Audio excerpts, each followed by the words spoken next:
ओम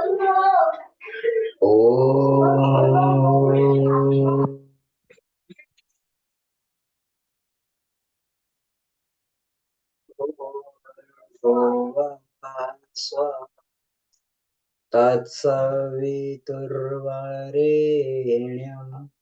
भर्गो देवस्य धीमहि धियो यो नः प्रचोदयात्। आप सभी को प्रणाम। पिछली 2 कक्षाओं में हमने गायत्री की पंचकोशी साधना एवं उपलब्धियां वांग्मय नंबर 3, तो इसमें हम लोगों ने ये चर्चा की, परम पूज्य गुरुदेव ने जो ये दिया हुआ है इसमें अध्याय, हमारा अद्भुत विलक्षण अन्नमय कोश।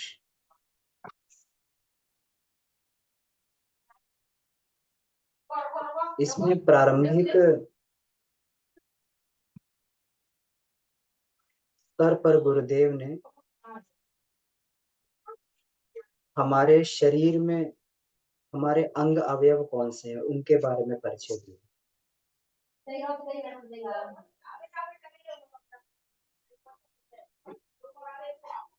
अन्नमय कोश को मोटे तौर पे प्रत्यक्ष शरीर माना जाता है,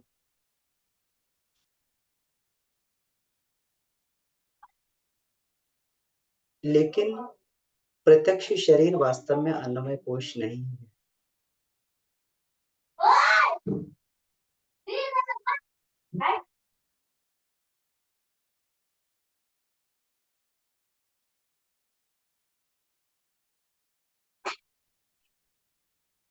अन्नमय कोश वास्तव में प्रत्यक्ष शरीर नहीं है,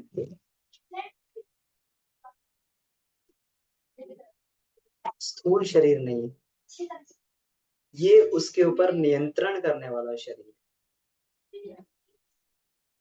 इसका मतलब स्थूल शरीर के जो ऊपर की सत्ता उसको अन्नमय कोश बोलते हैं, जिसको बायोप्लाज्मिक बॉडी बोला जाता है। मरने के साथ में स्थूल शरीर नष्ट हो जाता है, लेकिन हमारे शरीर में अन्नमय कोश नष्ट नहीं होता है। आत्मा अपना अन्नमय कोश अपने साथ में लेकर चलती है, और जैसा अन्नमय कोश का संस्कार होता है, जिस प्रकार से अन्नमय कोश में उपत्तिकाएं होती हैं, उसी प्रकार से जब जीवात्मा जन्म लेता है तो उसको उसी प्रकार का शरीर मिल जाता है। यानी अन्नमय कोश हमारे शरीर का एक ब्लूप्रिंट है।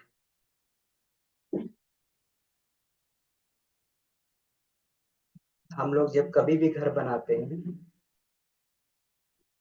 या कोई मशीनरी बनाई जाती है, तो सबसे पहले उसका आर्किटेक्चरल व्यू बनाया जाता है, घर का आर्किटेक्चरल व्यू बनाया जाता है, ब्लूप्रिंट।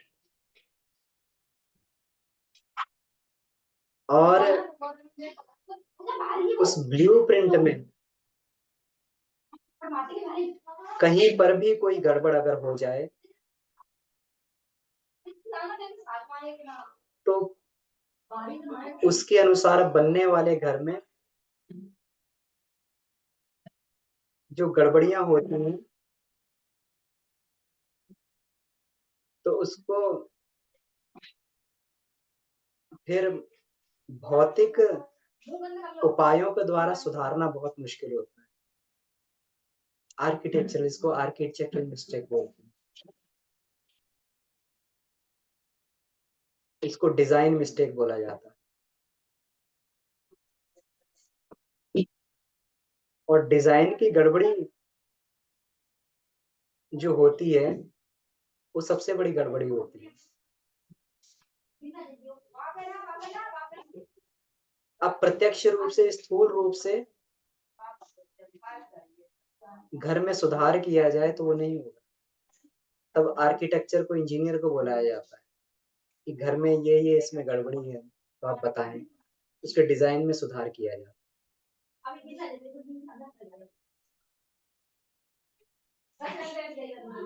स्थूल शरीर में कहीं कोई समस्याएं बनती हैं, तो हमारे सूक्ष्मदर्शी ऋषि जो हैं,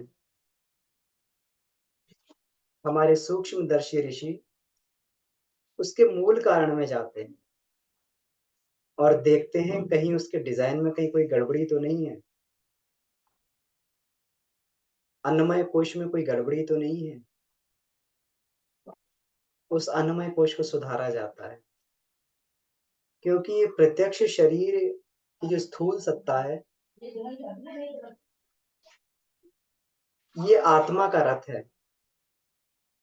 आत्मा इसी पर बैठकर अपनी यात्रा को पूरा करता है, और योगी का शरीर अगर स्वस्थ नहीं होगा तो आत्मा की यात्रा रुक जाएगी। इसीलिए महर्षि पतंजल ने सबसे पहले योग के क्रम में आसन, यम नियम आसन प्राणायाम को रखा। यम नियम आसन प्राणायाम से अपने शरीर को मजबूत बनाया जाता है। उसके बाद फिर कहीं जाकर प्रत्याहार, यानी अपनी मानसिक दुर्बलताओं से लड़ना है का मादा पैदा होता है। शरीर ही स्वस्थ नहीं तो क्या करें? प्रत्याहार, धारणा, ध्यान और समाधि, वहां जाकर कहीं योग का सही से समाधि अवस्था में जाकर, ध्यान अवस्था में जाकर, समाधि अवस्था में जाकर कहीं योग की बारी आती है। तो स्थूल शरीर का बहुत महत्व होता है। इसीलिए गुरुदेव ने इसको स्वस्थ तभी रखा जा सकता है जब इसको बारीकी से एक एक अंग प्रत्यंग के बारे में इसको जाना जाए। गुरुदेव तो अध्यात्मवादी थे, और अध्यात्म के पैरामीटर्स को आध्यात्मिक उपलब्धियों के अध्यात्म के पैरामीटर पे ही नापा जा सकता। अगर कोई अंदर परिवर्तन हो रहा है, कोई आत्मिक उत्थान पतन हो रहा है, तो उसको आत्मिक दृष्टि से ही देखा जा सकता है। लेकिन क्योंकि आज समय प्रत्यक्षवाद का है, लोग प्रत्यक्ष प्रमाण मांगते हैं कि अगर हमारे मन में कोई गड़बड़ी हो रही है तो मन में गड़बड़ी कहाँ से हुई? शरीर में गड़बड़ी होती, शरीर में गड़बड़ी कहाँ से हुई?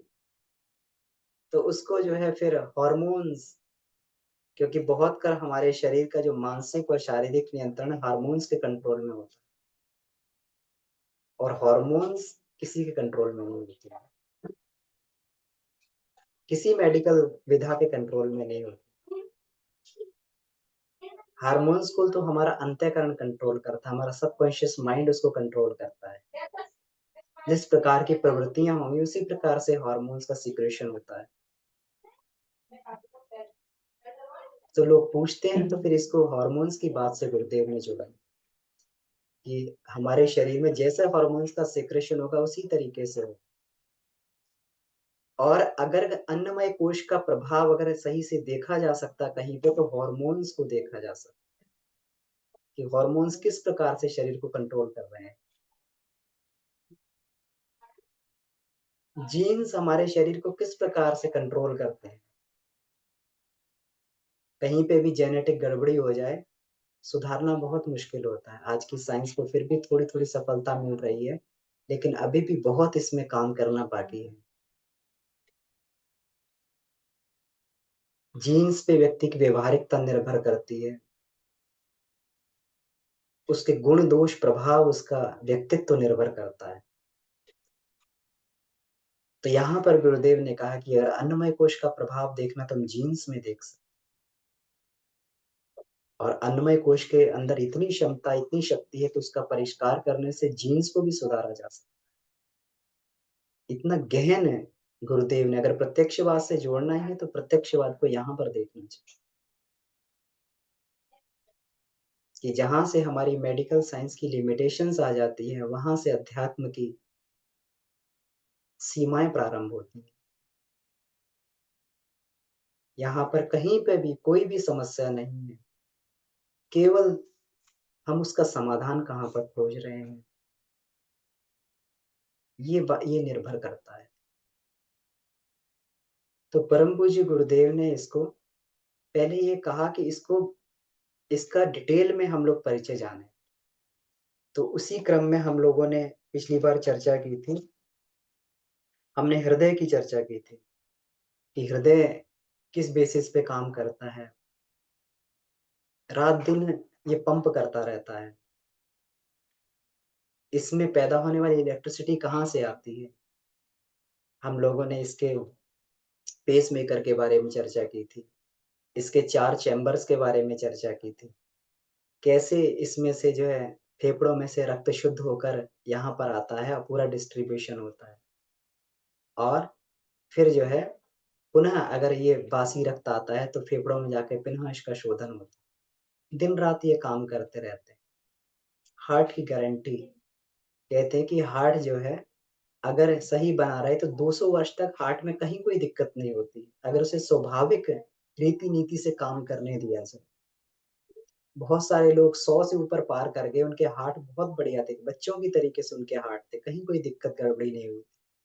लेकिन हम लोग जो है उसका इस तरीके से प्रयोग करते हैं, उस पर मानसिक तनाव, दबाव, उस पर जो है भक्ष्य-अभक्ष्य का हम लोग जो है बिना उसका जो है विचार किए, हम लोग हार्ट के ऊपर इतना लोड डाल देते हैं कि जो हार्ट 200 वर्ष तक काम करना चाहिए था, वो 40 वर्ष में, 30 वर्ष में हार्ट फेल होने लगता है।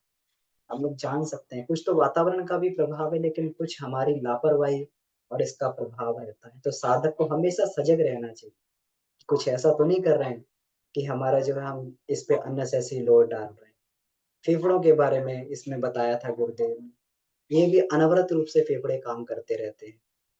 तो फेफड़ों में जो है, जो पंपिंग होती है, फेफड़ों में जो हम लोग साँस भरते हैं, इसमें बताया था गुरुदेव ने कि हम लोग केवल इसके 3.5% क्षमता को प्रयोग कर पाते हैं।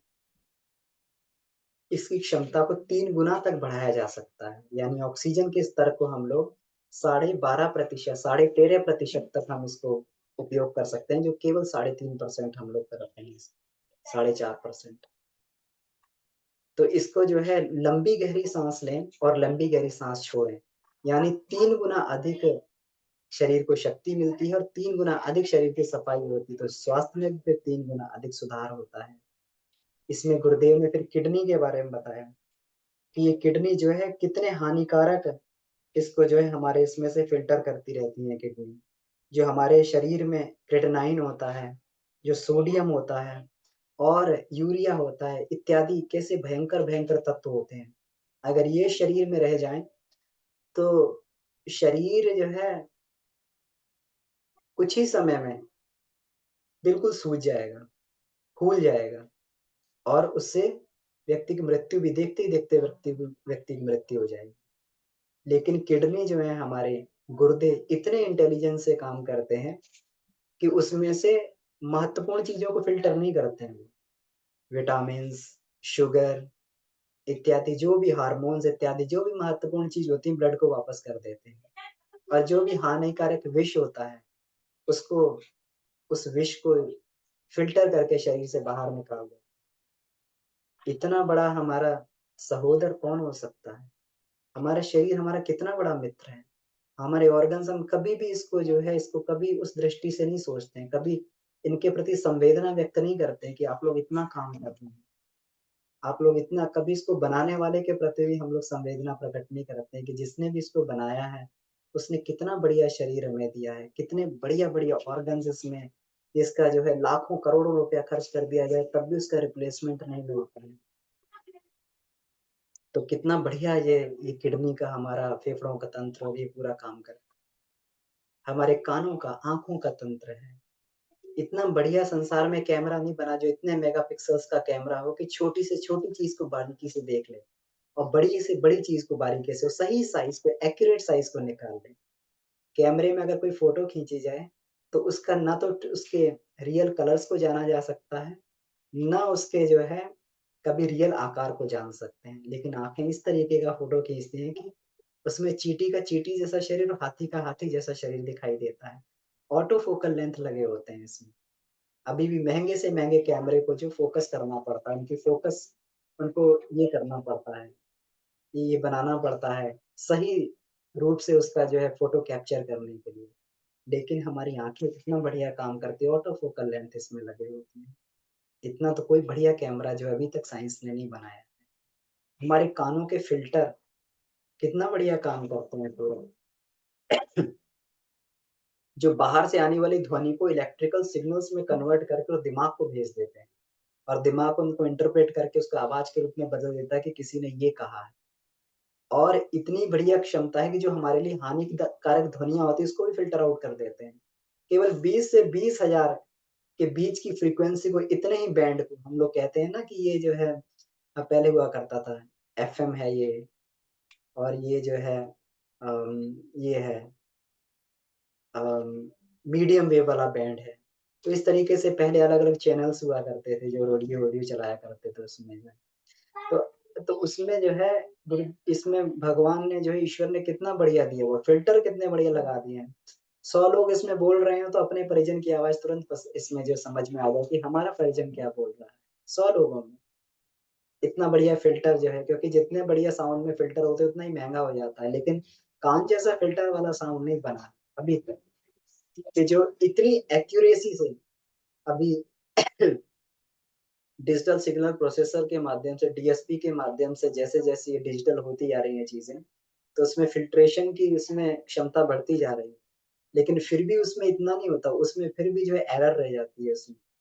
उसमें फिर भी जो है ये रह जाती है कि इतना प्योर फ़िल्ट्रेशन नहीं होता है, जितना कान इसका फ़िल्ट्रेशन कर देते हैं।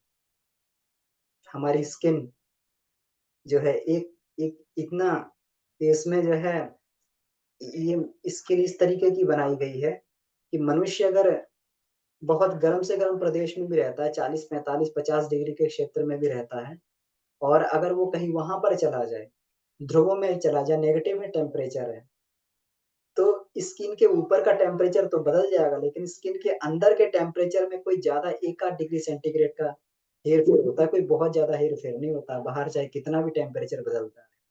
कितना बढ़िया एयर कंडीशन भगवान ने हमें दे दिया।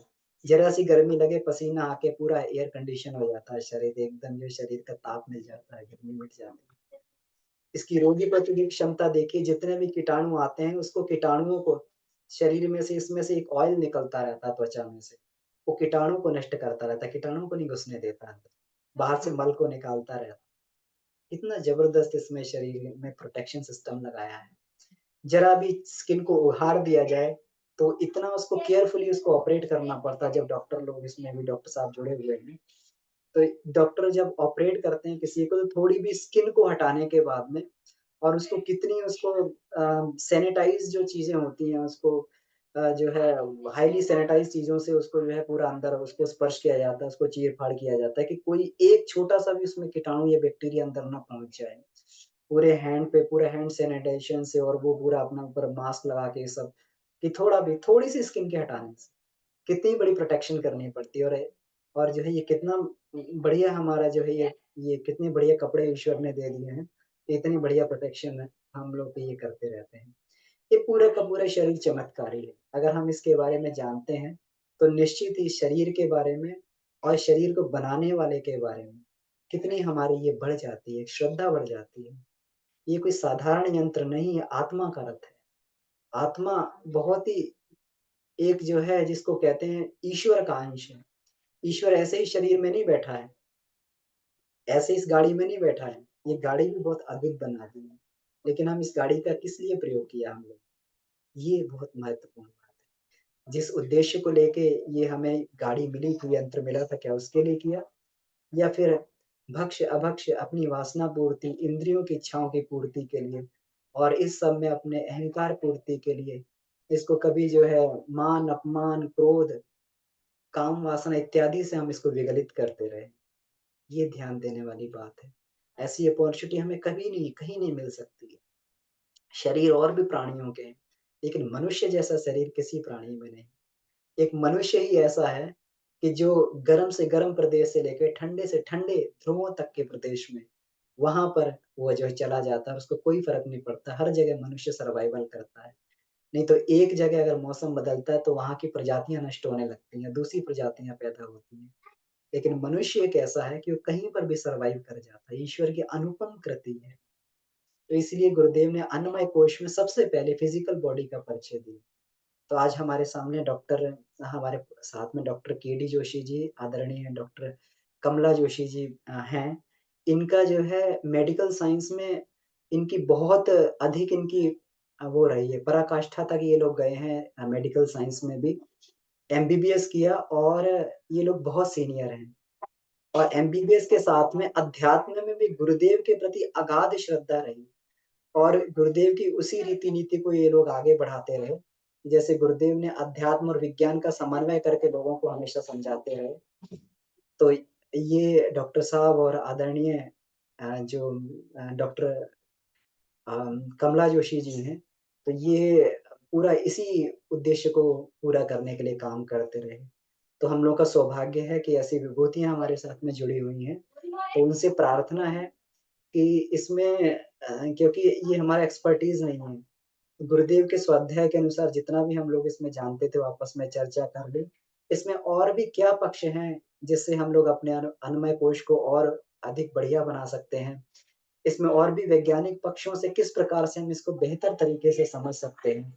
तो आपसे निवेदन है। जी, आदरणीय कमलेश जोशी जी और डॉक्टर केडी जोशी जी। जी। प्रणाम भाई अब साहब, सभी को प्रणाम। जी, डॉक्टर साहब बहुत-बहुत ये प्रणाम हमारा आपको। सौभाग्य है, हम तो कहते हैं कि हमारा सौभाग्य है कि आप जैसे विद्वानों का हमें ये संग मिला है। और हम लोग पिछले कई वर्षों से चर्चा आपसे सुनते आए हैं और गुरुदेव के साहित्य के बारे में, गुरुदेव के विचारों के बारे में हम सुनते आए हैं। और ये जो हमारा अद्भुत अन्नमय कोश के बारे में जो चर्चा चल रही है, इसमें विशेष रूप से अभी आपने आज ही जो जिक्र किया हमारे हॉर्मोन्स के बारे में, और इससे रिलेटेड, अन्नमय कोश से रिलेटेड, और उससे हम लोग किस तरह से अपने शरीर को स्वस्थ रख सकते हैं और बीमारियों से बच सकते हैं और समाज का भला कर सकते हैं। आपने अभी हार्मोन्स के बारे में चर्चा की और ये भी कहा कि आत्मा के साथ में हमारे जो गुण हैं और हमारे बीमारियां हैं या हमारे जितने भी रिलेटेड, शरीर से रिलेटेड जो तत्व हैं वो ट्रांसफर होते रहते हैं। तो इसमें ये भी हम लोग एक्सप्लेन कर सकते हैं कि साइंटिफिकली, कि जैसे हम लोग देखते हैं कि बच्चा पैदा होता है वो क्रिटिन हो जाता है, जैसे उसको ग्रोथ हार्मोन की कमी होगी तो वो बिल्कुल बौना रह जाता है। इसी तरह से हम लोग पैदा होते हैं तभी हमको डायबिटीज की बीमारी हो जाती है, क्योंकि हमारा इंसुलिन, जो पैंक्रियाज से इंसुलिन प्रॉपर्ली सिक्रीट नहीं हो रहा है, तो वहां पर वो हो सकता है। या बड़े होकर के हमारी जो है बॉडी की इस तरह की प्रॉब्लम्स होती हैं, थायराइड से रिलेटेड प्रॉब्लम से हो सकती हैं, अपने एड्रिनल ग्लैंड से रिलेटेड है, जो हमारी मास्टर ग्लैंड है, पिट्यूटरी ग्लैंड, उससे रिलेटेड प्रॉब्लम्स हैं और उसके सिक्रेशन से रिलेटेड हैं। तो हम लोग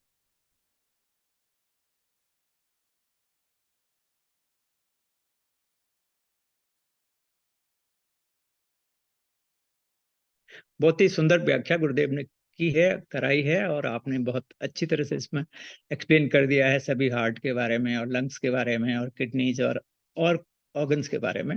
मुझे नहीं लगता कि हमें कोई इस पर बहुत ज्यादा चर्चा की जरूरत है।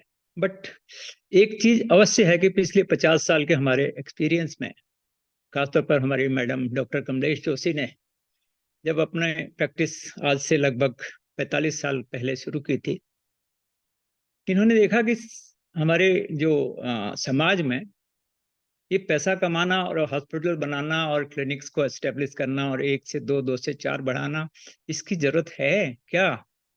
मेरा मन था मैं एक हॉस्पिटल बनाऊंगा, गरीबों की सेवा करूंगा, वो करूंगा। उन्होंने कहा नहीं, इसमें तो हमें बहुत कुछ करने की जरूरत है।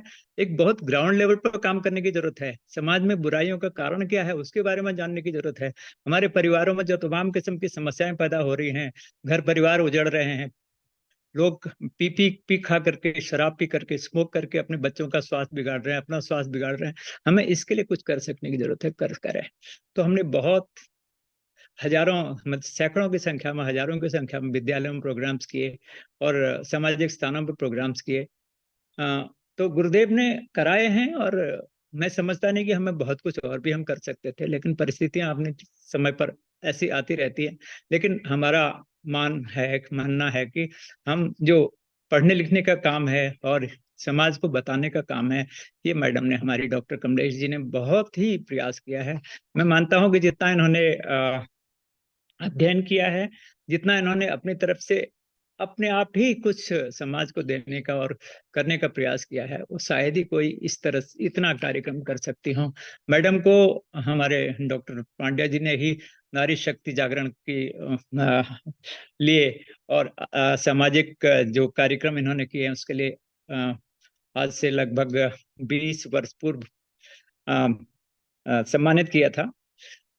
इसी तरह से और हमारी दिल्ली सरकार से, केंद्रीय सरकार से मैडम को बहुत सारी जो है मान्यताएं मिली। अब इस पर बहुत ज्यादा जाने की जरूरत नहीं है। मैं समझता हूँ कि हमें होलिस्टिक हेल्थ, जो हमने खास जो हमारा ऑब्जर्वेशन है वो ये है कि केवल एक चीज रिस्पॉन्सिबल नहीं होती हमारे स्वास्थ्य के लिए। हमको हॉलिस्टिकली अपना खान पान पर तो सबसे ज्यादा ध्यान देना ही है। अन्नमय कोश हमारा बहुत ज्यादा, मैं कहता हूँ कि 50% से ज्यादा जो है हमारे खान पान पर डिपेंड करता है। इसके साथ ही हमारी और जो प्रॉब्लम्स हैं उसके लिए भी हमें सामाजिक स्वास्थ्य, आध्यात्मिक स्वास्थ्य और जितना भी हम लोग समझ सकते हैं कि ये अपने स्वास्थ्य के लिए आध्यात्मिक, जो हमारी बीमारियों का कारण जो है वो केवल जो खान पान ही नहीं है। बीमारियां तो हैं ही हैं, लेकिन इसमें और चीजें भी बहुत सारी हैं जिसके लिए हमें और चिकित्साओं की जरूरत है, जिसके बारे में मैडम हमें बताएंगे। अभी कुछ इसके बारे में चर्चा करेंगे। आपने ऑलरेडी बहुत सारा बता चुके हैं आप, तो हमें आध्यात्मिक, ये सामाजिक, आध्यात्मिक और इस तरह से जो अलग अलग अवयवों को टच करने की जरूरत है, उसके बारे में मैडम थोड़ा चर्चा करेंगी। Madam doctor Kamlesh Joshi ji, please. प्रणाम भाई साहब, सभी को प्रणाम।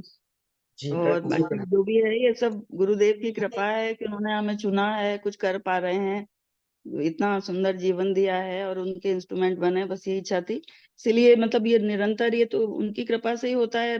जिसको चुना जाता है वही, और सब कुछ गाइडेंस सब कुछ वही करते हैं, प्रेरणा भी वही देते हैं, कार्य भी वही कराते हैं। तो सब ये सब उनका इंस्ट्रूमेंट की क्या बिसात चलाने वाली की सारी महिमा है ना भाई साहब।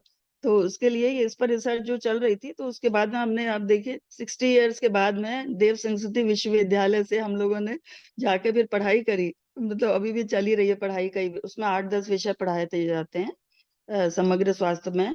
उसमें आयुर्वेद भी है, योग भी है, और बहुत सारी चीजें होती हैं, और थोड़ा एनर्जी हीलिंग, क्योंकि समग्र रूप से स्वस्थ कैसे रहें, मेन विषय ये है। अब गुरुदेव ने हमें संकल्प सूत्र में दे के दिया था, सत्संकल्प में। डॉक्टर साहब क्षमा करें जी बीच में थोड़ा सा रोकने के लिए। अभी जी। दीदी का आग्रह है कि आपका वीडियो और देखना चाहते हैं सब लोग। अच्छा, अगली बार, अभी ये कुछ चल नहीं रहा, अगली बार वो करेंगे। जी बिल्कुल बिल्कुल। तो भाई साहब ये है ना कि कुछ रिकॉर्डिंग करके भी भेजेंगे। तो गुरुदेव ने दिया है जो इतना इंपॉर्टेंट, देखिए सत्संकल्प नंबर 2 इतना इंपॉर्टेंट है कि सबसे दूसरे नंबर पे रखा है। शरीर को भगवान का मंदिर समझकर, सबको पता होगा ये सब कि ये वाला सत्संकल्प में कौन सा सूत्र है। आत्म संयम और नियमितता द्वारा आरोग्य की रक्षा करेंगे। अब ये भगवान का मंदिर है। अब सोचिए आप, भगवान के मंदिर में हमको, कोई स्थूल मंदिर में भी जाते हैं तो किस तरह की वो रखनी पड़ती है, सावधानी, सफाई, शुद्धता, सब कुछ हम सोचते हैं ना कि अरे रे रे मंदिर में जाना है। और तो आत्मदेव जो अंदर बैठे हुए हैं उनकी सेवा करनी है। तो ये सूत्र मेरे को बहुत अच्छा लगता है। तो इसको अगर एक बार हमने समझ लिया तो समझ लीजिए संपूर्ण स्वास्थ्य पर। अब संपूर्ण स्वास्थ्य में बहुत पहले भी चर्चा हो चुकी है, लेकिन इसमें अभी WHO, विश्व स्वास्थ्य संगठन ने भी इसमें 5 तरह के घटक दिए हैं, जो है, जो होते हैं ना, फिजिकल, मेंटल, शारीरिक। उसमें सिर्फ एक हमने शरीर को देख लिया, ये खा लिया, वो खा लिया, आजकल जैसे वीडियो वीडियो बहुत सारे हैं, ये खाइए उससे ये रहेगा, इन सबसे नहीं होता। जितना हम लोग गुरुदेव की कृपा से समझ पाए इतने सालों में, तो इसमें समग्र जब सारे घटक एक संग काम करते हैं, तो तभी ये जो है हम समग्र रूप से स्वस्थ रह सकते हैं। और जैसे करते हैं, जो इसी समय बच्चे नए पैदा हुए वो बीमार होते हैं, ये सब पास लाइफ के कर्म, मतलब बहुत बड़ी थ्योरी है ये तो, आपके प्रारब्ध कर्म है ये सब। पर इस समय हम क्या करें उस पर हम लोग थोड़ा विचार करेंगे। जो गुरुदेव की कृपा से इतना साहित्य उन्होंने हमें दिया है, तो समग्र स्वास्थ्य का होता है शारीरिक, मानसिक, भावनात्मक। भावनात्मक स्वास्थ्य पे अभी बहुत ज्यादा हो रही है, मतलब जुकाम से लेके कैंसर तक इमोशनल इससे प्रॉब्लम से हो रहा है। जितना हुआ है अभी रिसर्चर साइकोलॉजिस्ट कर रहे हैं, तो और उसी से ठीक हो रहा है। ये भी उन्हीं को भावनाओं को ठीक करके और उससे ठीक भी हो रही है। वो दवा भी वही है, बीमारी भी वही है। और सामाजिक स्वास्थ्य, अगर हम समाज सिर्फ अपने लिए सोच रहे हैं, समाज से बिल्कुल कटे हटे हैं, हमें कुछ कोई मतलब, आध्यात्मिक स्वास्थ्य वो सब गुरुदेव ने हमें दिया है। तो इस सब के बारे में हम थोड़ा थोड़ा जानते हैं। अभी जैसे बात हुई थी कि जीन्स के, तो अभी जो अपना प्रोग्राम चल रहा है आओ गणेश संस्कारवान पीढ़ी पीढ़ी, उस पर एपिजेनेटिक्स, जीन्स को भी बदला जा सकता है। ये सब अभी साइंटिफिकली प्रूव हो चुका है। एपिजेनेटिक्स से अब ऐसे ऐसे वो एग्जाम्पल आ रहे हैं, इतनी ऐसी ऐसी बीमारियां कि लोग उससे लाइफ स्टाइल चेंज से, और ये सब जो हमारे आध्यात्मिक, हमारे सनातन में है, सनातन लाइफ स्टाइल में जो जो हम लोग डेली रूटीन में करते हैं, और जो जो रिसर्च हो चुके उसको अपना कर अपने जीन्स को भी बदलने में कामयाब हो रहे हैं। और नई पीढ़ी को एक हेल्दी जीन्स, क्योंकि वो जीन्स जो एक्सप्रेस नहीं कर रही है, हम दूसरी तरह से उसको बदल, उसको उस सब्जेक्ट को कहा जा रहा है एपिजेनेटिक्स। और मेडिकल साइंस में बहुत ज्यादा अभी पॉपुलर हो रहा है। और दूसरा, जो मेडिकल साइंस भी अब समझ गया है पिछले कई सालों से कि ये शरीर ही नहीं है, इसके अलावा भी बहुत कुछ है। तो माइंड बॉडी मेडिसिन पर अब काफी काम हो रहा है, मतलब वो समझ रहे हैं कि इसके अलावा भी बहुत कुछ है। तो ये सब बहुत सारी रिसर्चेज चल रही हैं। तो गुरुदेव हमें बताते पढ़ाते भी रहते हैं। और वो जानना चाह रहे हैं कि भाई क्या क्या प्रैक्टिसेस हमारी जो सनातन में है या कोई और भी पंथ में है, तो उनका क्या असर हो रहा है शरीर पर, मन पर। और सबसे ज्यादा समस्या अभी स्ट्रेस की है। जैसे अभी नई पीढ़ी हम लोग देख रहे हैं, स्ट्रेस के मारे तनाव और क्या क्या हो रहा है, वो सब हम लोग जानते ही हैं। तो कुछ ऐसी क्रियाएं हैं, तो उस पर हमें जानने की जरूरत भी है। तो और बहुत ही सिंपल है, और लेकिन हमें उनका पता नहीं है। दूसरा ये कि शरीर को खराब करने का कारण ये है कि हमें उसकी इम्पोर्टेंस नहीं पता। अज्ञानता भी एक बड़ा कारण हो सकता है कि भाई दिए भगवान ने, फ्री में मिल रहा है सब कुछ, ऑक्सीजन भी फ्री, सब कुछ मिल रहा है और बस ठीक है भाई। और लापरवाही, और दूसरा कुछ मजबूरी है किसी की, थोड़ा समय की कमी है, जो भी है। पर कुछ भी, कोई भी ऐसा नहीं है जो कुछ भी नहीं अपना सके। हमारे डेली लाइफ स्टाइल में हम लोग क्या क्या जो भी हम करते हैं, अगर हमें उसकी इम्पोर्टेंस पता चल जाए।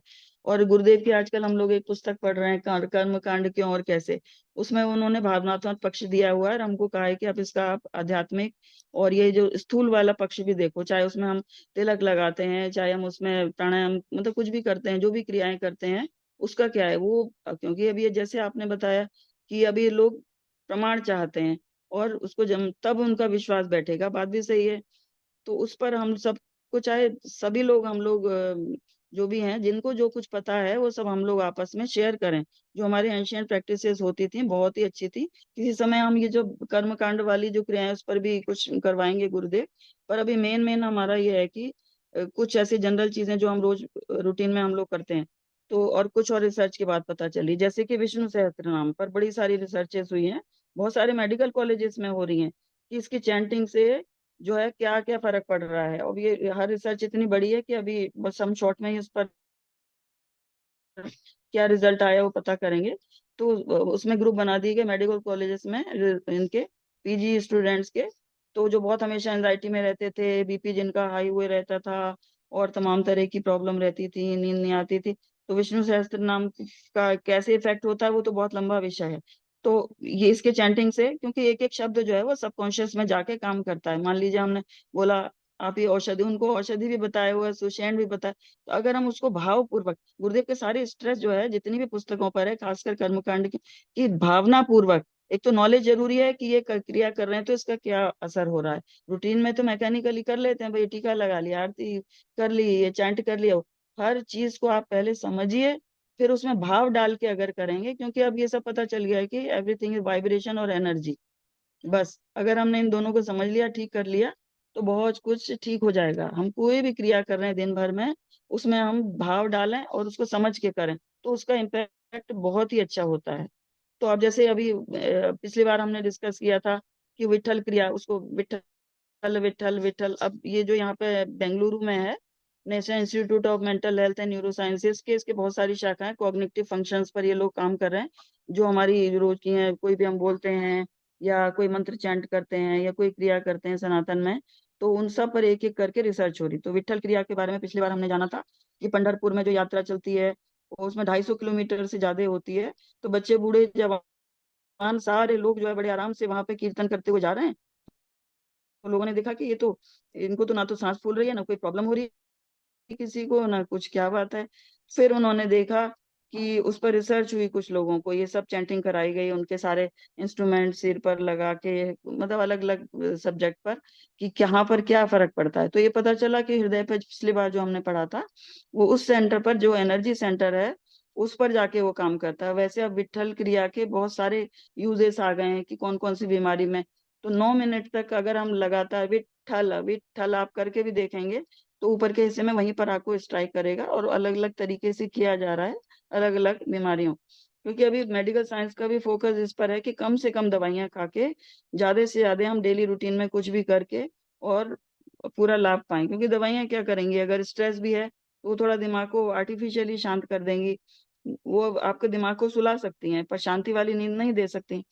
तो ये सब चीजों पर बड़े सारे रिसर्चर्स लगे हुए हैं, डॉक्टर्स भी हैं उसमें, और भी पीएचडी स्टूडेंट्स हैं, आयुर्वेद वाले हैं। दूसरा ये तो विट्ठल क्रिया हो गई, वो आप सब आजकल यूट्यूब पे अवेलेबल है, उसकी डिटेल, या फिर उस पर रिसर्च गेट पे सारी डिटेल है इन सबकी। फिर आदि शंकराचार्य जी ने जो एक निर्वाण शकटम षटकम करके वो दिया था, वो मनोबुद्ध चित्त ये वाला जो है, शिवोहम शिवोहम, उसके इफेक्ट देखे गए। उनके ब्रेन पर सब तरह के वो सारी चीजें, गैजेट्स लगा दी गई, फिर रिकॉर्डिंग की गई। तो पता चला कि ये तो बहुत, और ये मेंटल हेल्थ पे बहुत अच्छा काम करता है। मेंटल, उसमें एंजाइटी हो गया और स्ट्रेस हो गया और ये सारी चीजों पर, तो ये पता चला। और ब्रेन के लिए बहुत ही ज्यादा फायदेमंद है, न्यूरॉन्स इससे स्टिमुलेट होते हैं, तो ये पता चला। तो ये सब हमारी जो चैंटिंग है या वो है, क्योंकि आजकल नई पीढ़ी का है ना कि ये लोग घंटों घंटों क्या करते रहते हैं, इसका क्या इफेक्ट होता है, हमें जानना जरूरी है और अगली जनरेशन को भी बताना जरूरी है। और लोग अब जानना चाहते हैं, नई जनरेशन भी अब ऐसी है, देखा मैंने जितना समझा, वो जानना चाहते हैं, पर हमें आना चाहिए उनको बताना। फॉरेन से भी बच्चे अभी आ रहे हैं, वो हमारे जो बेटी के बच्चे हैं, वो लोग भी अभी इंटरनेशनल उस पे जो है इंटरफेथ उसमें लगे हुए हैं, वो सब यज्ञ के बारे में जानना चाहते हैं, इसके बारे में हर प्रैक्टिस जो भी हमारे यहाँ होती है, तो वो लोग भी इसको प्रमोट कर रहे हैं। तो हमें छोटे लेवल पर ही बच्चों को बता देना पड़ेगा। अच्छा, रिसर्च ये जो हुई है अब ओम चैंटिंग पर सबसे ज्यादा हुई है, और सालों से हो रही है। और हम लोग सब जानते हैं, देखिए गायत्री मंत्र पर और इस पर, महामृत्युंजय मंत्र पर, तो अब बहुत टीवी चैनल्स पे भी आ गया है, बहुत सारा लिटरेचर छप गया है। तो उस सब के बारे में हम लोग जानते हैं, पर हमें आगे उनको बताना है जिनको नहीं पता है, और वो तो काफी बार आ चुका है। अच्छा, ओम चैंटिंग पर यह है कि उससे क्या होता है, इससे 5 तरह की एनर्जी जो हमारे बॉडी में काम करती हैं। तो ये डॉक्टर निपुण अग्रवाल, वो यूएसए गए थे, एमडी और पी पता नहीं क्या क्या, एमबीए क्या क्या है वो, उन्होंने वहां पे जाके देखा कि अरे भाई, खाली फिजिकल हेल्थ को ठीक करना नहीं, उन्होंने इस पर काफी वो किया।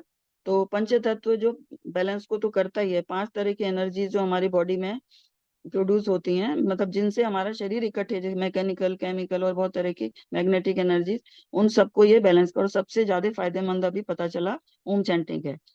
उससे और क्या होता है, अच्छा, एक और नाइट्रिक ऑक्साइड जो एक मॉलिक्यूल है, इस पर बड़ी रिसर्च हुई कोरोना काल में खासकर, क्योंकि जो धमनियां सिकुड़ गई।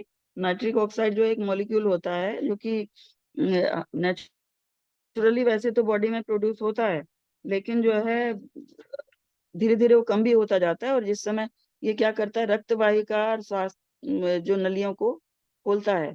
तो एथलीट्स के लिए और ये हार्ट की हेल्थ के लिए सबसे ज्यादा इम्पोर्टेंस है, क्योंकि वो जो कोलेस्ट्रॉल जमा होता है, धमनियां सिकुड़ जाती हैं, तो उन पर, उन्हीं की वजह से तो ये सब प्रॉब्लम्स होती हैं। तो नाइट्रिक ऑक्साइड को अब लोग तो विदेशों में सप्लीमेंट खाते हैं, पर अब उन्हें पता चला रिसर्च करके कि अरे ये तो नेचुरली प्रोड्यूस हो सकता है, किससे, हमारी जो भारतीय इसमें सनातन में उन प्रैक्टिस से। तो उसमें सबसे ज्यादा ओम का पता चला कि ओम चैंटिंग से वैसे भी देखिए सारा आ उ म, नीचे के 2-3 चक्र, ये आ शब्द जो है वो नीचे काम करता है, ऊ जो है बीच के हार्ट एरिया तक काम करता है, पेट से लेके, म जो ऊपर के हिस्से में करता है।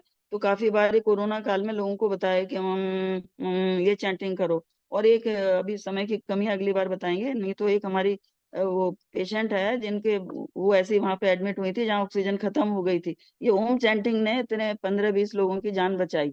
वो मैं आपको अगली बार बताएंगे, अभी समय की कमी हो रही है। तो जब कुछ नहीं हुआ तो उनको याद आया, क्योंकि सब हम लोगों के संपर्क में रहते हैं, सब गुरुदेव से जुड़े हुए हैं, कि कुछ नहीं करो, चलो ओम चैंटिंग करते हैं जोर जोर से, और कमाल हो गया वहां पर। तो जिनका ऑक्सीजन लेवल बिल्कुल खत्म हो गया था और सारे बच गए, तो ये काफी इस पर वो आगे चर्चा भी हुई। तो ये नाइट्रिक ऑक्साइड मॉलिक्यूल प्रोड्यूस कैसे होता है, देखिए नॉर्मली हमारे इसमें ये पता चला कि ओम चैंटिंग से। ओम के तो बहुत सारे और फायदे हैं ही, और उससे ये जो चबा चबा कर खाने, अब लोग कहते हैं कि हर रोज बोलते रहते हैं चबा चबा के खाओ, वो जो है मुंह में एक ऐसे बैक्टीरिया होते हैं जो लार के संग मिलके और चबाने से जो है फिर नाइट्रिक ऑक्साइड प्रोड्यूस करते हैं। तो ये विदेशों में तो लोग वो केमिकल वाले माउथ वॉश वगैरह यूज करते हैं, हमें नहीं करने हैं, हमारे यहाँ इसीलिए मंजन था। तो अगर वो केमिकल माउथ वॉश अगर रात को यूज करते हैं तो 12 घंटे के लिए बैक्टीरिया खत्म हो जाते हैं। तो ये है कि अगर चबा चबा के आप खा रहे हैं तो लार में मिलके नाइट्रिक ऑक्साइड नेचुरली प्रोड्यूस हो रही है। वैसे भी बहुत सारे ऐसे पदार्थ हैं जिसकी लिस्ट हम लोग भेज देंगे, वो दूसरे उस पे ग्रुप में हम लोग ये सब चीजों पर चर्चा कर रहे हैं कि वो नॉर्मली हम लोग क्या क्या खान पान से भी हम लोग उसको प्रोड्यूस करते हैं, और ये बहुत ही इम्पोर्टेंट, इस पर वो भी मिला था लोगों को, काफी सारे अवार्ड्स भी मिले हैं इसकी खोज करने पर। तो इसको हम नेचुरली एक तो इससे प्रोड्यूस कर सकते हैं, और ये ओम चैंटिंग से प्रोड्यूस करते हैं, भ्रामरी प्राणायाम से प्रोड्यूस हो रही है, और डीप ब्रीदिंग से, नाक से जो हम अगर सांस, बहुत से लोग मुंह से सांस लेने लगते हैं, वो नहीं करना है, तो नाक से सांस लेने से आते हैं ये। बनते हैं 7 मिनट तक होता है, फिर थोड़ी देर के लिए कम हो जाता है। तो ये सब चीजें ऐसी निरर्थक नहीं है कि चबा चबा के खाने से, देखिए उसके दूसरे लाभ जो पेट पर होते हैं वो सब तो हमें पता ही है, लेकिन एक ये भी पता चला कि चबा चबा के खाने से जो है ये प्रोड्यूस नेचुरली बनने लगती है, और क्या क्या पदार्थ हम खाने में शामिल करें। और वो एक बड़ा सब्जेक्ट है, मेरे तो आपसे रिक्वेस्ट है कि अन्नमय कोश के बारे में थोड़ा सा और बताइए, कि उसको खराब होने के कारण क्या है, और उसको जनरली हम कैसे ठीक कर सकते हैं, अगर हो सकेगा तो बहुत अच्छा है। दूसरा ओम पर एक वो हुई है डॉक्टर के, ये सब रिसर्च हुई है कि ओ और म जितने भी हम लोग व्यंजन है ना, ये इसमें हम लोग क ख ग घ और ये स्वर और व्यंजन अपने वर्णमाला में पढ़ते हैं, तो ओ है, आ उ ओ ये A B A O you, जितने भी इंग्लिश के जो हैं, उन सबको बोलने से ये एक चीज प्रोड्यूस होती है जिसको इंटरल्यूकिन 2 कहते हैं, शरीर में खुद बनती है, तो नेचुरल पेन किलर का काम करती है ये। और जो है एस्पिरिन से 200 टाइम्स पोटेंट पता चली है। एस्पिरिन खाओ या ओम चैंटिंग कर लो अगर अच्छी तरह से, तो वो फर्क पता चल जाएगा, और करके देखना पड़ेगा असल में। तो ये वो जो है नेचुरल पेन किलर है। या अब देखिए, आप किसी को चोट लग गई या दर्द हुआ, आ ओ ई ऐसे बोलते हैं ना, उई ऊ आउच, ये नेचुरली भगवान ने दिया हुआ है, खुद ही ये चीज निकलता है। तो ये ओ शब्द या या ये सब जो है नेचुरल पेन किलर्स हैं, 200 टाइम्स जो है ज्यादा फायदा करते हैं। और एम जो है ओम, अगर हम इंग्लिश से भी समझें तो नेचुरल ट्रैंकुलाइजर, ट्रैंकुलाइजर ऐसे केमिकल होते हैं, मतलब जो मेडिसिन में दिए जाते हैं, जो चिंता, शांति, भय, तनाव, उत्तेजना वगैरह को शांत करते हैं।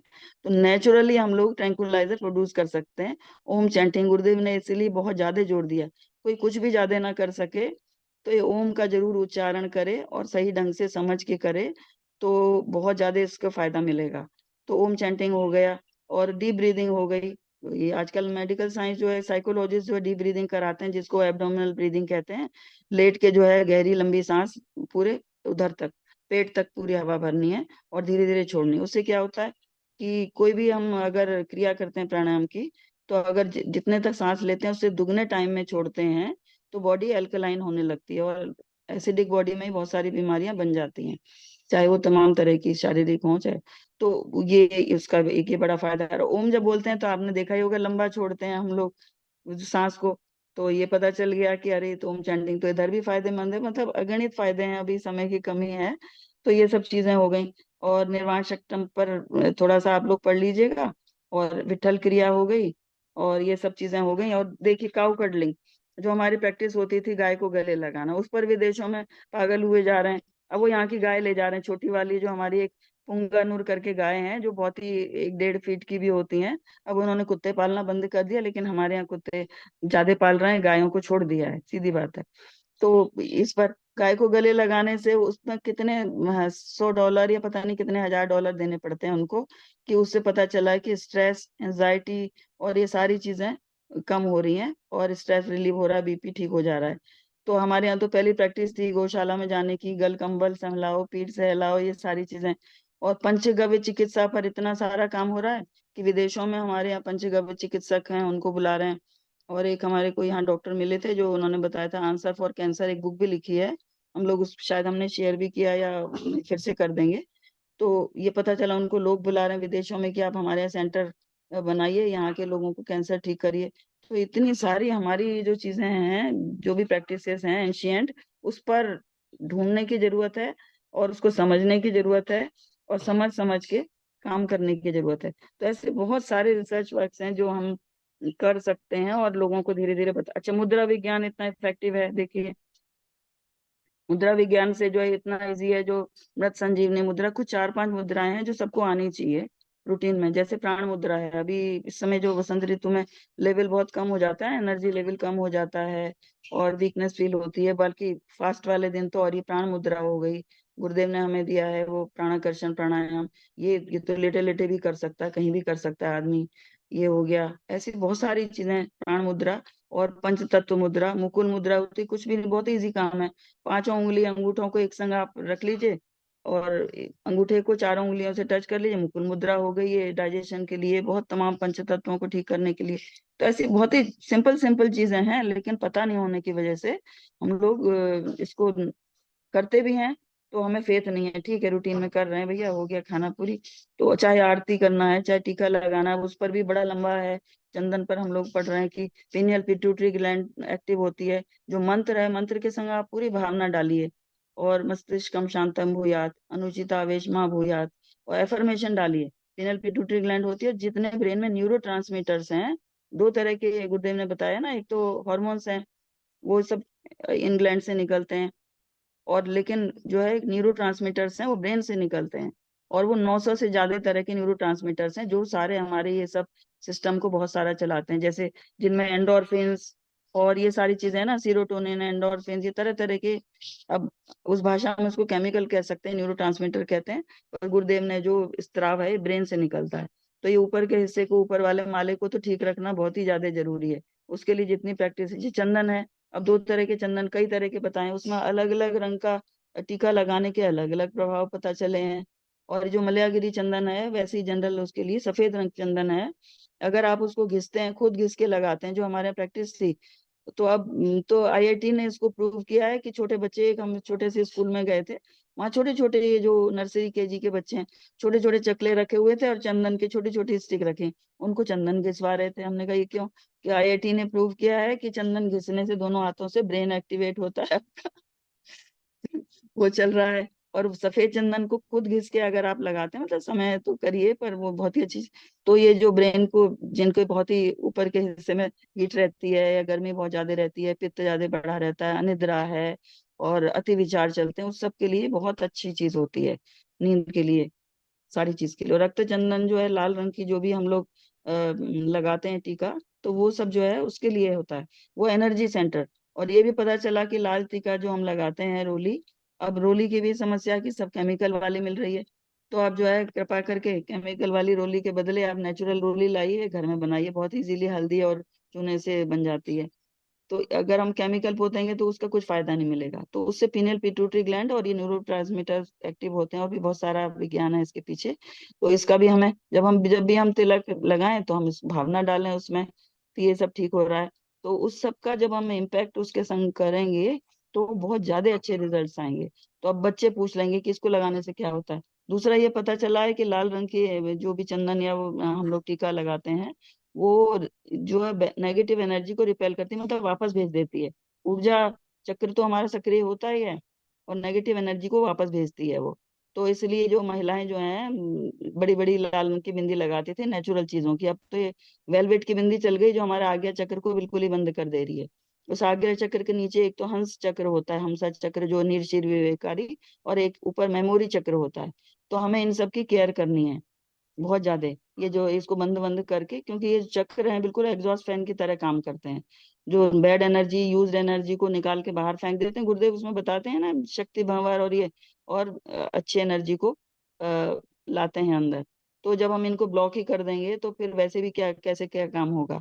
तो इसकी हमें केयर बहुत करनी है आज्ञा चक्र, क्योंकि आज्ञा चक्र जो है, अभी हम आगे प्राण उसमें पढ़ेंगे, आज्ञा चक्र जो है वो सबको आज्ञा देता है, मास्टर चक्र कहा गया है, और इसका पेयरिंग होती है मूलाधार चक्र से। इसलिए आगे चक्र पर अगर आप रेड कलर का टीका बिंदी कुछ भी नेचुरल रोली लगाते हैं तो ये नीचे मूलाधार चक्र भी हमारा जो रूट चक्र है बहुत ही इंपॉर्टेंट चक्र है, बेस चक्र है, जो सरवाइव करता है सारी इसके लिए हमारे जरूरी है, तो वो एक्टिवेट होता है। तो एक एक चीज का पता चल रहा है और सबसे विडम्बना यह है कि यहाँ के लोग कम कर रहे हैं, विदेशी लोग इन पे रिसर्च कर करके उसका पूरा फायदा उठा रहे हैं। तो हमें कोशिश ये करनी है, चाहे आप चैन वो बनाइए चाहे वीडियो बनाइए, ये सब चीजें डालिए यंगस्टर्स को, कहाँ कहाँ हम स्कूल्स में या ग्रुप्स में या कैसे बता सकते हैं। अभी ये विषय तो बहुत ही लंबे लंबे हैं। और देखिए छोटे छोटे कर रहे, धरती पर चलना, इस पर इतनी रिसर्च हुई है, उसके वो बन गए हैं तमाम तरह के इंस्ट्रूमेंट। कि वो पहले तो ये लोग कहते थे कि हाँ जी ये इंडियन लोग जूते नहीं पहनते, पागल हैं, धरती पर चलते हैं। अब हमारे मंदिर इतने बड़े बड़े हुआ करते थे, देवस्थान, इसमें लंबे लंबे कई किलोमीटर तक भी जाते थे, जैसे साउथ इंडिया में मतलब कई मीटर तक तो जाते थे नंगे पैर। उससे क्या होता था, आयन एक्सचेंज, एनर्जी एक्सचेंज। क्योंकि प्राणिक हीलिंग में ये बताया गया कि जो हमने डीएसवीवी से अपने सब पढ़ाई की थी, तो कि वो धरती माँ में ऐसी शक्ति है, को नेगेटिव एनर्जी को खींच के ये डिस्ट्रॉय कर देती है, पॉजिटिव एनर्जी हमें देती रहती है। तो ये सब चीजों को पता चला है, उन्होंने ऐसे इंस्ट्रूमेंट बना दिए कि जो धरती के संपर्क में कुछ कॉपर की एक प्लेट लगा दो, उससे एक तार जोड़ दो, फिर उसको अपने पैर से जोड़ दो। अगर कोई कुछ नहीं करता है, आप 16वें माले पे रहते हैं, तो भी वो आपको अर्थ एनर्जी मिलेगी। हमारे यहाँ तो नेचुरल ही है। तो अब उन्हें पता चल रहा है कि अरे भैया ये तो बड़े होशियार हैं हम भारतीय लोग। और भारतीय वेशभूषा मतलब इतना लंबा है ये कि अगली बार कभी गुरुदेव ने कहा तो चर्चा करेंगे। तो हमें इन सब जनरल चीजों का ध्यान रखना है।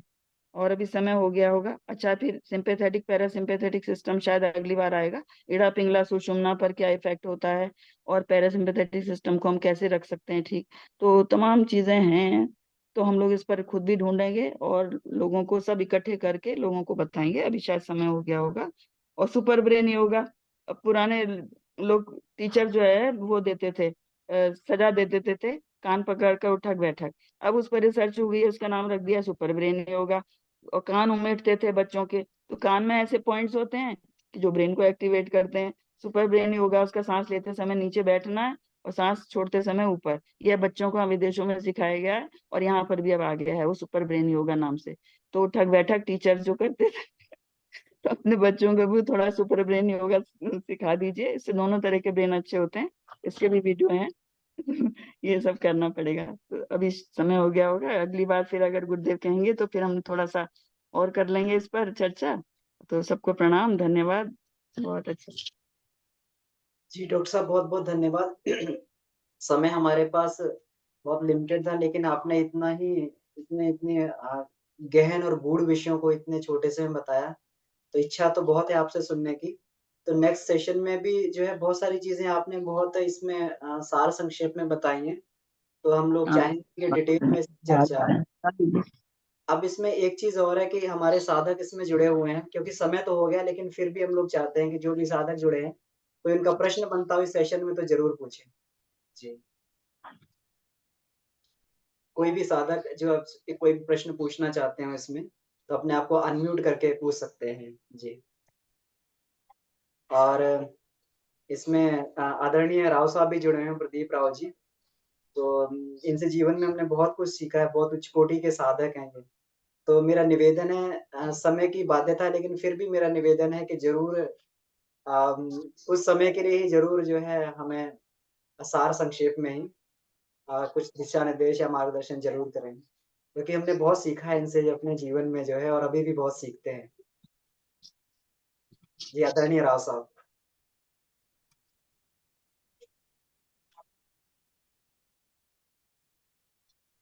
हेलो, अब जी, मेरी जी राव आवाज आ साहब। रही? जी, आवाज़ आ रही है, आपका चित्र नहीं दिखाई दे रहा। अच्छा, कोई बात नहीं। मैं जी, ये निवेदन कर रहा था कि पहले तो डॉक्टर साहब को बहुत बहुत धन्यवाद। उन्होंने इतनी सारी बातें इतने बढ़िया तरीके से इतने कम समय में बता दी हैं। ये ज्ञान तो मुझे लगता है कि और डिटेल में होना चाहिए। डॉक्टर साहब की 2-3 क्लासें करवानी चाहिए जिससे विस्तार से समझ सके। और उन्होंने बहुत अच्छा बोला कि नई पीढ़ी को समझाने के लिए ये लॉजिकली समझाया जा सके तो बिल्कुल बहुत भला होगा सारे समाज का। और अमन जी, आपकी वाणी और आपका ओज और आप जिस तरह से प्रस्तुत कर रहे हैं उसके लिए बहुत बहुत साधुवाद। और ये प्रयास चलते रहना चाहिए, हम सभी को फायदा होगा इससे। बहुत बहुत धन्यवाद। Thank you. जी राव साहब, एक्चुअल में ये हमारा कुछ भी नहीं है। राव साहब ने जो बोला है तो हमने आपसे ही सीखा है। राव साहब हम लोग को ट्रेनिंग दिया करते थे कि ऐसे बोलना चाहिए, ऐसे बोलना चाहिए।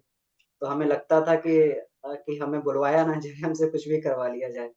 ये उन्हीं को श्रेय जाता है, जो भी उन्होंने ट्रेनिंग दी, आज उसी कारण हम लोग जो है थोड़ा बहुत जो भी बोल पा रहे हैं गुरुदेव के शब्दों को। तो और बहुत लोगों को इन्होंने जीवन में दिशा दी है और आज भी हम इनसे सीखते हैं। बिल्कुल राव साहब आपकी बात से बिल्कुल एकदम 100% हम लोग सहमत हैं कि डॉक्टर साहब के और 2-3 सेशन डिटेल में होने चाहिए। तो हम लोग इनको प्रॉपरली एक बार क्योंकि अभी तो ये था कि बहुत मुझे लगता है जल्दी में और व्यस्तता भी थी इनकी। तो हम लोग प्रॉपर प्लानिंग के साथ में करेंगे, विषय इसमें रखेंगे कि इस विषय पे हम लोग डीप में चर्चा करेंगे। तो उस तरीके से हम लोग वेल मैनेज्ड सेशन जो है हम लोग प्रयास करेंगे कि उस तरीके से जो है हम लोग डिटेल में जिसमें जा पाएँ, इनसे डिटेल में ज्ञान ऐसे प्राप्त कर पाएँ। जी, डॉक्टर साहब। जी जी अमन जी, मेरे ख्याल में ना ऐसे लोग कम हैं जो लोगों ने मेडिकल साइंस से भी वेल क्वालिफाइड हैं और उस टर्मिनोलॉजी से भी वाकिफ हैं और अध्यात्म को भी जिन्होंने पढ़ा है। डॉक्टर साहब की मैं भाषा सुन रहा था तो उसमें लग रहा था कि उन्होंने गुरुदेव को भी काफी पढ़ा है ना, और अध्यात्म के और चीजों को भी बहुत पढ़ा है। तो बहुत बढ़िया बात है। ऐसे व्यक्तित्व अगर बीच में रहेंगे तो हमारा ये जो पंचकोशी साधना को लिए बहुत अच्छा, बहुत सदुपयोग हो सकेगा उनका। जी, बिल्कुल राव साहब, बिल्कुल आपने सही कहा। तो इनका ज्ञान भी उच्च स्तर का है और इनका जो है मेडिकल साइंस की नॉलेज उस स्तर की है और इनका समर्पण बहुत उच्च स्तर का है। सबसे बड़ी बात ये है गुरुदेव के प्रति। तो ये चीज़ें आपने सही कहा कि बिरले ही कुछ लोग होते हैं जिनमें मिलती हैं। तो हम लोग ज़रूर इनसे जो है और हमारा सौभाग्य है कि इनकी नियमितता इतनी हम नहीं जानते कि हमारी बातों से या गुरुदेव के जो हम शब्द कह पाते हैं इनको कुछ मिलता होगा, लेकिन हम ज़रूर इनसे सीखते हैं। तो एक जो है एक जिसको कहते हैं कि जो हमारे ग्रुप में ये जुड़े रहते हैं, संरक्षक के रूप में हम ये कहते हैं कि कोई भी बात होती है तो हम इनसे पूछ लेते हैं मेडिकल एक्सपर्टीज़ के तौर पर। जी। धन्यवाद, प्रणाम भाई साहब। हाँ, डॉक्टर कमलेश जी के बारे में मैं थोड़ा सा एक मिनट और बोलना बोलना चाहूंगा। ये एक्चुअली बेसिकली इनका एक आध्यात्मिक आयुर्वेदिक रिसर्च की फैमिली से आगरा से ये लोग रहे बिलोंग करती थी और आगरा मेडिकल कॉलेज से इन्होंने एमबीबीएस किया था। और शुरू से ही इनको एलोपैथिक एमबीबीएस करते हुए आयुर्वेद के ऊपर इनको हमेशा इंटरेस्ट रहा है और हमेशा इन्होंने ये कोशिश की है कि लोगों को ज्यादा से ज्यादा आयुर्वेदिक मेडिसिन के बारे में, आयुर्वेदिक दिनचर्या के बारे में और आयुर्वेदा के बारे में लोगों को बताया जाए। और इसी तरह से आत्मवत सर्वभूतेषु और वसुधैव कुटुंबकम जो है, ये हम अपना तो करें, ठीक है, दुनिया को हम कैसे, दुनिया की प्रॉब्लम्स को कैसे हम सॉल्व कर सकें, दुनिया को हम कैसे रास्ते पर ला सकें, विशेषतर बच्चों को कैसे ठीक कर सकें, पारिवारिक समस्याओं को कैसे ठीक कर सकें, इसी के ऊपर हमेशा इनका मनन चिंतन रिसर्च कहिए, जो भी कहिए, घंटों घंटों एक एक फैमिली के पीछे अपना समय लगाना है, उनकी प्रॉब्लम्स को सुनना है, उनके लिए जो यथासंभव कर सकते थे करना है, इस तरह से इनका हो रहा है। बाकी आज भी हम लोगों का, मैडम का यही है कि हम बच्चों को और खासतौर पर परिवारों के लिए वसुधैव के लिए, कम सब दुनिया के लिए हम क्या कर सकते हैं, कितना कर सकते हैं। और तभी अभी तो विश्व परिवर्तन का समय तो आ गया है और हो रहा है। इस समय आप जैसे लोगों की, अब सभी विद्वानों की आवश्यकता है गुरुदेव को। और हम लोग अपने जो भी हमारा ज्ञान है उससे समाज को जो भी हम दे सकें, मैक्सिमम बच्चों को लाइन पर लाने की जरूरत आज है, आती हो चुकी है। इस समय किसी तरह से कोई मतलब बुराइयों की भी कोई कमी नहीं है और अच्छाइयों की भी कोई कमी नहीं है। तो हमें आज समूचा जो है ज्ञान अच्छी तरह से जो है हमें लोगों को दे करके समय पर, आज के समय में हमारी आवश्यकता, हम सभी की विद्वानों की ये आप जैसे लोगों का ये आज आवश्यकता है।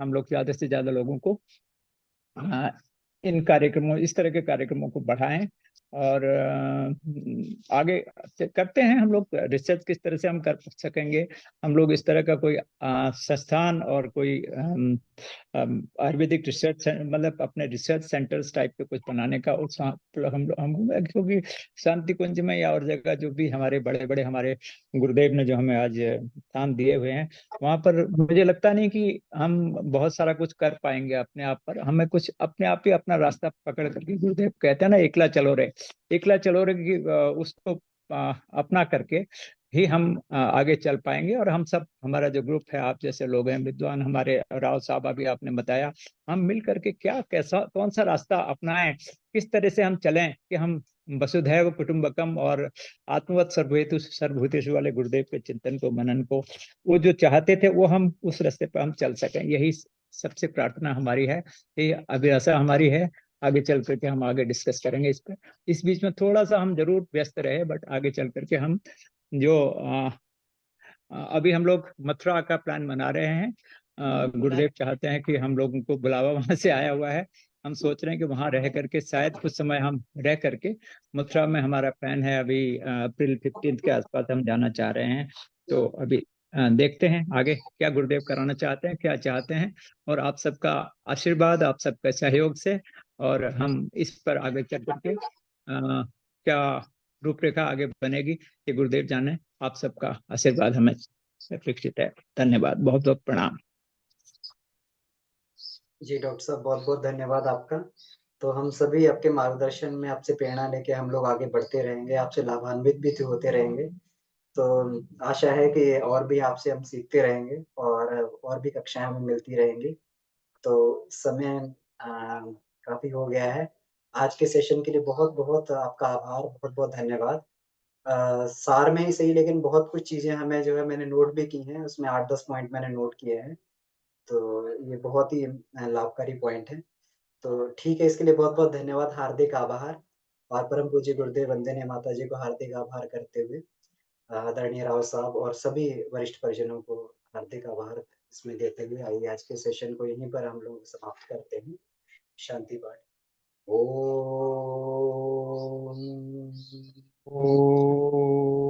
शांति शांति शांति। समाप्त। सभी को प्रणाम। प्रणाम, बहुत बहुत